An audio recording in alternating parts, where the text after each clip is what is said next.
อย่างเก่งพอได้ถมทีไว้ก็ดีนะจ่ายหมดทั้งมวลเบิดเท่าไรบาททีนี้12 ล้านบาทโต40 รถนี่เบิดไป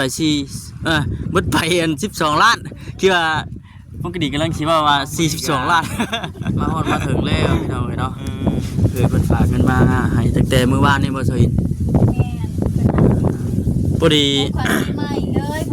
ของคนปีใหม่ต้องด่า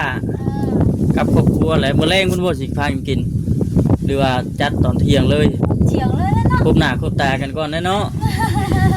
พอดีว่าทางเอ้ยเพิ่นว่าซื้อมา2สกูตเตอร์ว่าพอดีเบิดไป200,000กับ35,000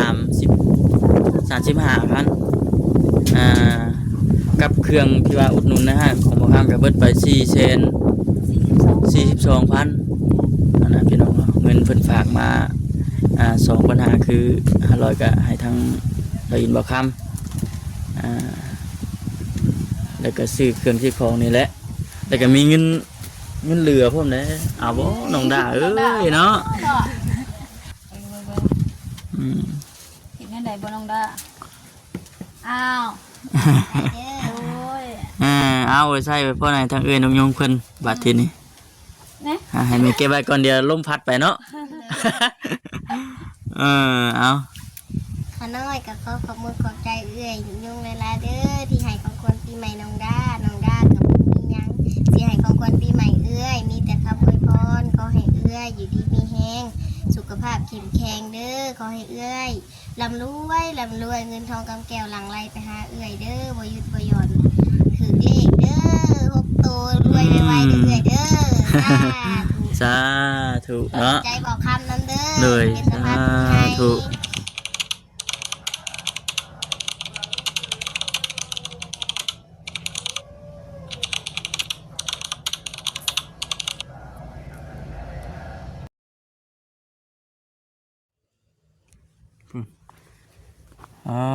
เถอะผลึกเทะน้องดาไม่ยังไหนอันปลูกไว้นี่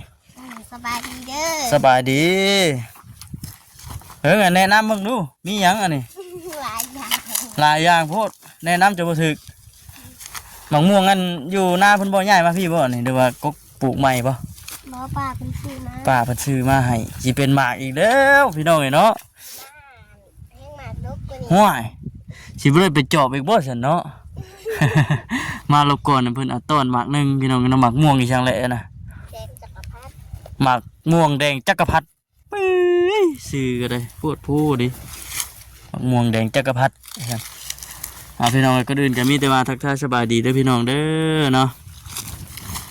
พ่อก็บอกคำคือเก่ามื้อนี้ก็ได้แวะเวียนมาทางนี้มื้อนี้พี่น้องเนาะบ่ได้มาแต่เฮิงแวะมาเยี่ยมมายามทางน้องด้าเพิ่นก่อนเป็นใดๆว่าซั่นมาแวะเข้ามาก็มีแต่เครื่องปลูกของพังเนาะโอ้ยก็คงมองเตี้ยๆต่ำๆคือเจ้าของก็ดีเนาะจะเป็นหมากไปเลยอันนี้มีแนวเดียวกันบ่น้องด้าตัวที่ว่าเป็นดอกนี่ฮะโยเบิ่งก้านมันนี่คือแหล่ๆใช่ดอกเจ้าแม่นมาจังน่ะฮะเป็นเลยว้าโธ่อุ้ยเนาะไปเฮ็ดได้อันนี้ม่วงกรอบมาจังอันนี้ม่วงพาลั่นมาจังอันนี้ว่านี่น้องดะอันนี้ดิไม่ยังจะอันนี้เพิ่นเอาดินแก่หลุดโมเมนต์นี่บ้าทานดอกไม้กบดอกไม้บ่นี่เด้อนี่เด้อเฮ้ยนี่ได้ปลา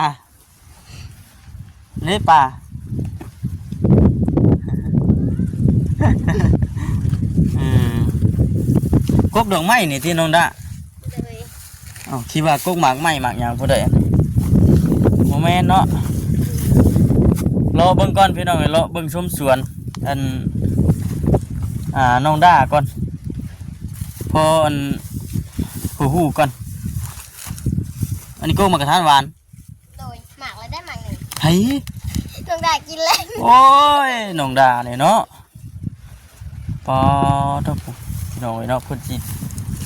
เฮ็ดแบบปลูกพัง อันนี้แบบปลูกนี่เลยได้บ่ได้ย้ายไปทางใดเนาะไปเนาะ เลย มาบัดนี้พุ่นป้าเธอเอานั่งอยู่โฮมนี่ก่อนถามกันจังหน่อยมาดิมานั่งอยู่โฮมนี่นั่งลงป้าเธอมาบัดนี้คือผลึกแท้อันนี้ดินดอนนี่เอามาใช้กุกเดียแท้อันนี้ เอาน้ำปูนี่แหละ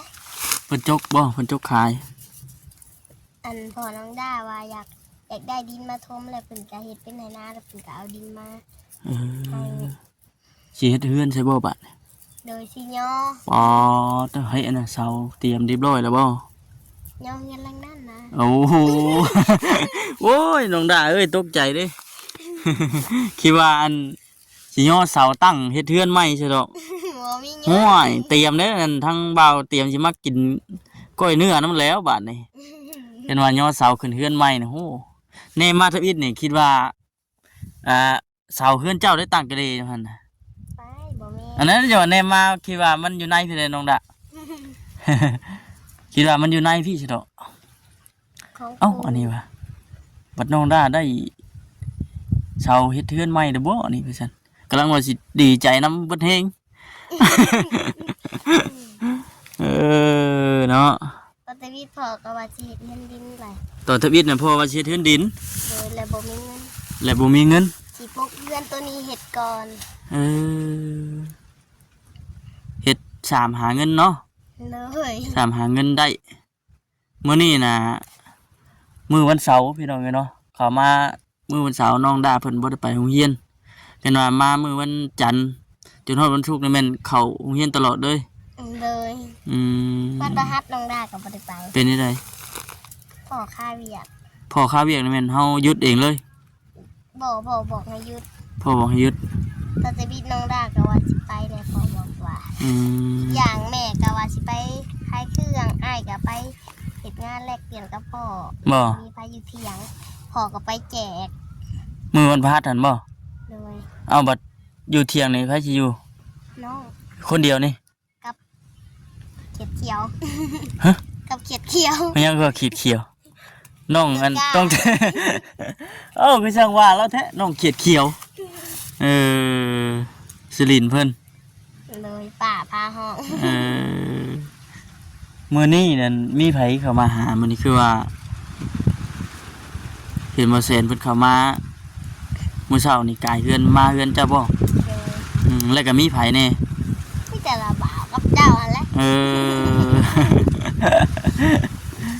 ออ มื้อเช้านี่เอาบ่แซนเพิ่นมาหยังไดเอาบอกให้อยู่เว้าสุรว่าพังนี่นะ มาจ่ายเงินขาพรมดิน จักรถเอาถามเบิ่ง 40โล 40รถ เลย หัว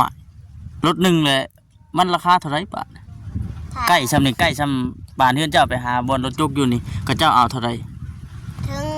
กวดให้นั่นนี่รถ1 3 0 0 0 โอ้ก็ดีแท้รถ1 3แสนบ่ค้ำก็ว่าง่ายก็บ่ค้ำก็อยากได้อยู่เลยพี่น้องเนาะดินนี่ก็ได้แต่ว่าหาจังหวะที่ว่ารถกับเจ้าจุกน่ะมันอยู่ใกล้เห็นว่ามันอยู่ไกลจังนี่ก็มันเกิดสิอีกราคาหนึงบ่เจ้าคิดว่าได้ใด3,500,000ก็ว่ากันไปเนาะ เห็นว่าเดี๋ยวมันอยู่ไกลอันนี้มันใกล้เด้พี่น้องเอ้ยเนาะอันนี้ทำบ่คำก็เลยว่า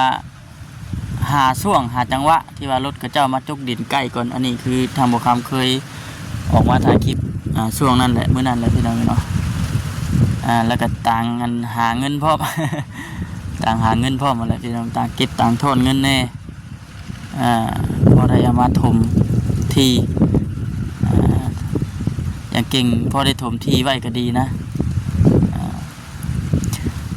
จ่ายหมดทั้งมวลเบิดเท่าไรบาทที่นี่ 12 ล้าน บาทโต40รถนี่เบิดไปเบิดไปอัน12 ล้านคือว่าปกติกำลังคิดว่า42 ล้าน เนาะพี่น้องเนาะโธ่เอาดีใจนำเด้อน้องดาเด้อ เลย ดีใจนำที่ว่ามีทางผู้หลักผู้ใหญ่เพิ่นซื้อดินซื้อดอนมาถมให้ตะกี้นี่มันสิเป็นไหนาให้ใหญ่ให้หนึงเลย FC ก็คือสิเห็นอยู่ดอกพี่น้องเนาะเป็นไหนาให้ใหญ่เลยแต่ แต่เพิ่นมาถมเลยก็โอ้คักได้บัดทีนี้บ่แปลกบ่มื้อนี้ระบามาหยังมื้อนี้ นี่บ่แปลกหรอก บ่แปลกไม่หยังจะเอาเดาๆเบิ่งดูถ้วยเบิ่งดู ระว่าจะเอาแถมกับยาสีฟัน เอ้า กับยาสระผมมาให้ จักเบิดนี่เนาะ เห็นยุง นั่นแหละพอดีว่ามื้อวานนี่ก็ทั้งบ่าวคำไปเวียกอีกทางนึงแต่ว่าทางสอินเพิ่นบัดได้ทางสอินบัดติดว่าง่ายๆก็คุยกับเอื้อดงยงทางเอื้อดงยงเพิ่นฝากเงินมาเลยทางสอินเพิ่นโทรมาบอกนะโทรมาบอกว่าทางเอื้อดงยงเพิ่นฝากเงินมาให้ซื้อเครื่องใช้ของซอยมาให้น้องด้าเนี่ยเด้อว่าซั่น คือบอกว่าของขวัญปีใหม่ โอ้โหแล้วก็ของขวัญปีใหม่มีแต่แพบกับอันแปลงฟันนั่นแหละน้องด้าเอ้ย เลย ปีใหม่นี่แก โอ้ยหยอกน้องเพิ่นหมูกระทะได้กินเรื่อยอยู่บ่ อยากกินอยู่บ่ อยาก บ่ บ่มีเงินซื้อ บ่มีเงินซื้อ เลย อ๋อเถอะคือว่าอยู่ใกล้ๆนึงนะห้านกับทางออกนี่คือว่าบ่ได้กินเนาะอยู่ใกล้ก็บ่มีเงินซื้อคือเก่าแล้วเนาะน้องดา เลย เอ ไก่ อ ซื้อ ใกล้สิซื้อติ เลย มื้อนี้อยู่คมหน้าคมตาอยู่บ่มื้อนี้เสียดีได้สิป้าไว้ให้จักกันว่าบ่าวซื้อมาให้ตู้เย็นก็บ่มีครับมีกล่องโฟมมีบ่ ต้องเสียบแล้วเด้ตู้เย็น ฮะมีบ่ตู้เย็น มี เอาแล้วบ่คำบ่ฮู้ซั่นเนาะ โอ้ป้าสิไปมื้อเฮือนปะมื้อเฮือนว่าเพิ่นบ่มีตู้เย็นเด้พี่น้องเอ้ยเนาะบ่ว่าได้บ่ติได้บ่คำก็บ่ได้มาแต่หึงเลย หลวงป้าเป็นมาเป็นซื้อ ฮะ หลวงป้าเป็นมาเป็นซื้อ โอ้อันนี้คุมยังอันนี้ แม่สิปลูกหมักแตง โอ้ยเนาะพอดีได้วัดมักแตงเป็นหมากมาจังสิได้มาจอบอีกก่อน ราชินมาโธ่น้องดาบมันคือผลึกแท้อืม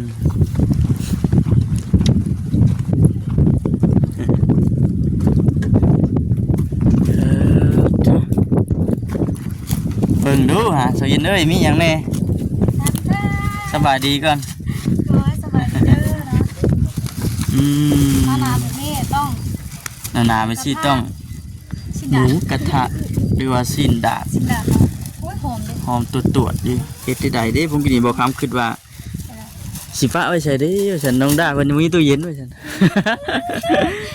เอาขึ้นเทิงพุ่นแล้วปะโอ้หัวดวนไปอุ้ยเนาะมื้อนี้น่ะอยู่กันครบหน้าครบตาใช่บ่ใช่เอ้ยฮะสบายดีไปขึ้นครบหน้าครบตาอยู่บ่มื้อนี้ อยู่กับน้องดา อยู่กับน้องดาโอ้ ดาเพิ่นไปนะเพิ่น โอ้เพิ่นไปเผาหน้า มีบ่ เออ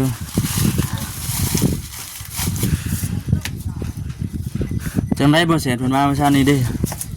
มาจ่ายเงินค่ะดิน ใจมีคดีนันที่ว่านี่บ่ แม่ บดไป40รถพุ่น ถุงละ40โล แม่ อ๋อเถอะเฮารถคิดว่าจะได้ซารถมันสิซ้ำ โอ้ ได้ ใส่สั่งสำหรับของเฮานะ ซารถเนาะผมคิดว่าอยากได้ซารถแล้วก็ต่างเราอันกระเจ้ามาจกอยู่ไกลแนวซั่นพี่น้องเนาะพอดีว่ามื้อนี้ทางเอ้ยดงยุ่งเพิ่นฝากเงินมาให้ทางเงินบ่ค้ำกับทยินนี่แหละมาซื้อในอยู่ในกินแน่แล้วก็อุดหนุนห้านในห้านแน่ของในห้านนั่นแหละนั่นแหละก็เลยพากันนำมาให้ช่วงสวยๆแน่เพราะว่าอยู่เพื่อนก็มีเวียกช่วงนี้มันแห้งงานหลายจังเนาะ แม่ เถอะจากงานบุญงานดองแล้วปะเนี่ยเริ่มได้บาทแน่มาแต่ไกลคิดว่าเพื่อนน้องด้าบ่ตั้งเสาก็ได้อยู่ ตกใจว่าสิมายินดีน้ำน้องด้าก่อนนะว่าฉัน ได้ข้าวเป็ดให้กิน ว่าสิมากินก้อยก่อนนะว่าฉัน อยู่พุ่นได้ใช่เอ้ยเลี้ยงหยังไง อยู่เพิ่นก็เลี้ยงไก่เลี้ยงหมู แต่ว่าบ่ได้ปะเลยเนาะเนาะ อุ้ยได้แล้วจุดได้เด้อ เป็นได้ อยากไปนู่นเกาทอง แยกก็ง่ายๆกับปั่นกันอยู่นะผู้นั้นเผาทางนั้นผู้นี้อยู่ทางนี้คืออยู่นี่น่ะนอนประจำอยู่นี่บ่ปะ แม่นอนอยู่นี่ กลางคืนได้อยู่พุ่นเด้ ก็คืนอยู่เพิ่นกับบางทีน้องแต่กับลุงเพิ่นนอน แบ่งกันนอนเนาะ น้องออกไปแต่เช้าไปตลาด แต่ว่าช่วงนี้เป็นใดบ่ได้ไปขาย ไปเหรอเมื่อวานนี่ต้มไข่ลูกว่าสิไปแล้วโว้ย เป็นใดบาท สิเมื่อยๆบ่ไป มันหนาว เมื่อยมันหนาว ทำแบบว่าไปอยู่คู่มือ อยู่เนาะ บ่ได้หยอดแฟนน้ำ ไปก็มันสิได้ย่างคือเฮานั่นธรรมดาเนาะต้องได้เล่นขมุกขมุมน้ำรถนี่ อย่าบ่ทันหมูเนาะ อืม เขาซื้อของหมูเข้ามาตำลังหมูก็ไม่ได้ใช้แล้ว สิได้ขายบ่ติแค่เวลาไปยืนจะซื้อถ่ายคนมาซื้อนี่คือสิบ่ได้ขายเนาะ บ่ได้ขายแล้ว ขนาดไปแลนด์ขายเว้า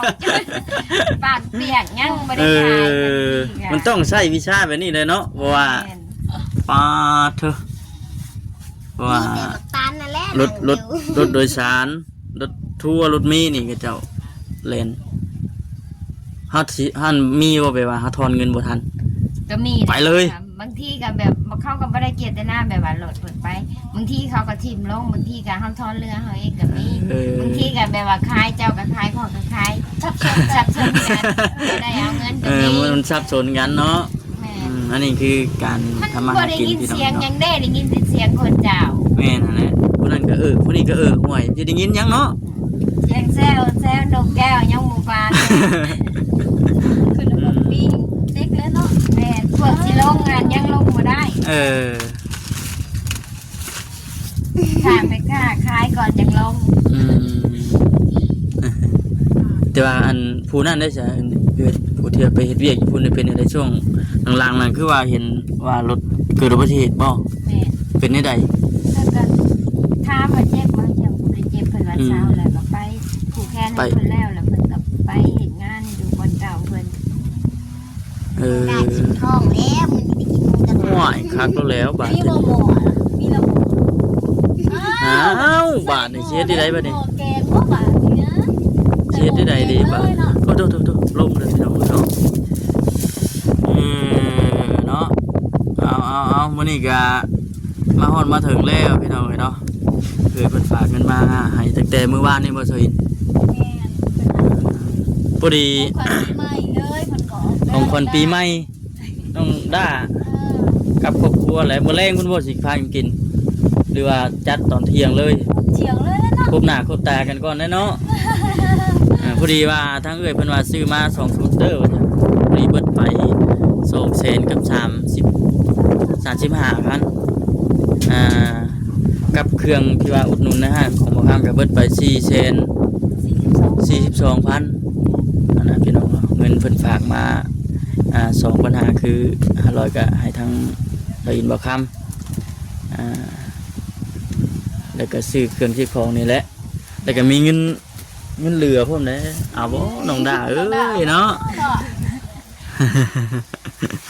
น้องดาเอ้ยมื้อนี้น่ะเพิ่นหยุดมื้อนี้พักกงเฮียน1 2 3 4 5 6เซนปลายพี่น้องเนาะเงินเหลือจากการซื้อเครื่องซื้อของเด้อพี่น้องเด้อน้องด้าเฮ็ดจังใดเอาให้เซาอินนี่เด้อมอบให้อันน้องด้าเอาเฮ็ดลองเบิ่งมอบให้ทางน้องด้าเพิ่น เห็นได้บ่น้องด้า อ้าว เด้อ โอ้ย เอาไว้ใส่ไว้พ่อไหนทางเอ้ยน้องยงเพิ่นบัดทีนี้ นะ ให้แม่เก็บไว้ก่อนเดี๋ยวลมพัดไปเนาะ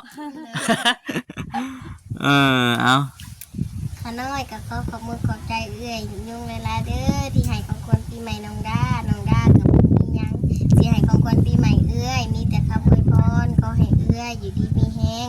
สุข ขภาพเข้มแข็งเด้อขอให้เอื้อยร่ำรวยเงินทองกำแก้วหลังไหลไปหาเอื้อยเด้อบ่หยุดบ่หย่อนถือเลขเด้อ6ตัวรวยไวๆเอื้อยเด้อ สาธุเนาะ ใจบอกคำนั้นเด้อ เลย เป็นสะพานบุญให้ สาธุ ดีใจเนาะ เด้อ เนาะเอาอันนี้ก็ถือว่าไว้ใส่ไว้ซอยมีนี่แหละพี่น้องเนาะแปลงแม่แปลงเด็กน้อยแล้วก็ของผู้ใหญ่พร้อมแกเบิ้งอยากรู้อยากแกเบิ้งมีอันแปลงนัวพร้อมมาแล้วพอดีแล้วอุดหนุนกะพอดีถึงช่วงเครื่องในห้างใกล้สิเบิด ยังไม่ทันได้เอาของมาเติมนะบางอย่างก็มาซื้ออยู่ข้างนอกก็มีคืออันนี้ก็ยาซ่าในแต่วิทยาชีชื่อเป็นขวดแต่ว่าท่านว่าจะเล่นขับไปในเมืองพุ่นกับมันไก่เติมเนาะเนาะก็เลยชื่ออยู่ทางขาบ้านนี่เนาะแม่ เป็นห่อกันเลยคิดกันทางเป็นสายเขาจะละลายเลย อันนี้มันจำกัดได้เนาะนี่จำกัดผู้ละห่อลูก น้องดามักซักเครื่องมันบ่นี่คือน้องยุ่งว่า เพิ่นว่าบ่ได้ซัก เครื่องเพิ่นว่าบ่ได้ซักเครื่องเพิ่นว่า แม่นบ่4-5 มื้อบ่จัง เครื่องมุ้ยแพบมุ้ยผงซักฟอกแล้วบ่ได้ซักคอดเครื่องว่าซั่นโอ้น้องดาเอาถือว่าดีมุกดีใจนำข่าวดีน้องไหลเข้ามาในปัจจุบันนี้ก็ได้เนาะมีแต่ว่าแผนการวันนี้มีสิย้ายเฮือหลังนี้ไปตั้งพุ่นบ่เอ้ยบัด จังว่าถ้าเบิ่งป้าเบิ่งแท้นะ โอ้อันนี้ก็รอรุ่นเบิ่งก่อนเนาะ เด้อ รอรุ่นเบิ่งก่อนพี่น้องเลยเนาะคืออยู่ในปัจจุบันนี้มีแต่เอาดินมาถมไว้ก่อนตัวนี้นี่จะรอพังมืออีกว่าสิเป็นจังใดเกลือ เกลือนะจ๊ะ ดีใจป่ะน้องด้า ดีใจ ดีใจพอดีมารอบหน้านี่โอ้บักม่วงน้องด้าเป็นหมากระโตนอย่างหัวนี่มาเยี่ยมเรื่อยแล้วบ้านนี่ โอ้ยกน้องเพิ่นก่อนพี่น้องเลยเนาะมิแต่ว่าเฮาก็สิกลับไปเวียกไปงานต่อบ้านนี่มื้อหน้ามื้อไหนพุ่นแหละมีโอกาสเข้ามาก็สิมาเยี่ยมอีกเทื่อนึงดีใจที่ว่าทั้งเอ้ยเพิ่นให้เป็นสะพานบุญเลยพี่น้องเลยเนาะ แม่เนาะ เอาสบายดีฉันสบายดี หลายเลยบ่ครับ โอ้ย ไปพี่น้องมิติว่าสิกลับก่อนเฮาก็ได้กลับแล้วก็ไปเวียกไปงานโตเด้อพี่น้องนอกจากไหนก่อนอื่นก็มีแต่ว่าขอบคุณทั้งเอ้ยน้องยุ่งเพิ่นหลายๆพี่น้องที่อุดหนุนห้านแล้วก็ชื่อเครื่องของในอยู่ในกินมาให้ทั้งน้องดาเพิ่นแน่อะไรก็ขอให้ทั้งเอ้ยเพิ่นอยู่ดีไม่แห้งเด้อเนาะไปใส่มาใส่ก็ขอให้ตลอดปลอดภัยคุณพระคุณเจ้าคุ้มครองเฮ็ดเวียกเฮ็ดการเฮ็ดงานหยังก็ขอให้เจริญรุ่งเรืองก้าวหน้าต่อไปเด้อเนาะอย่าเจ็บอย่าจนว่าซั่นให้ร่ำรวยยิ่งขึ้นไป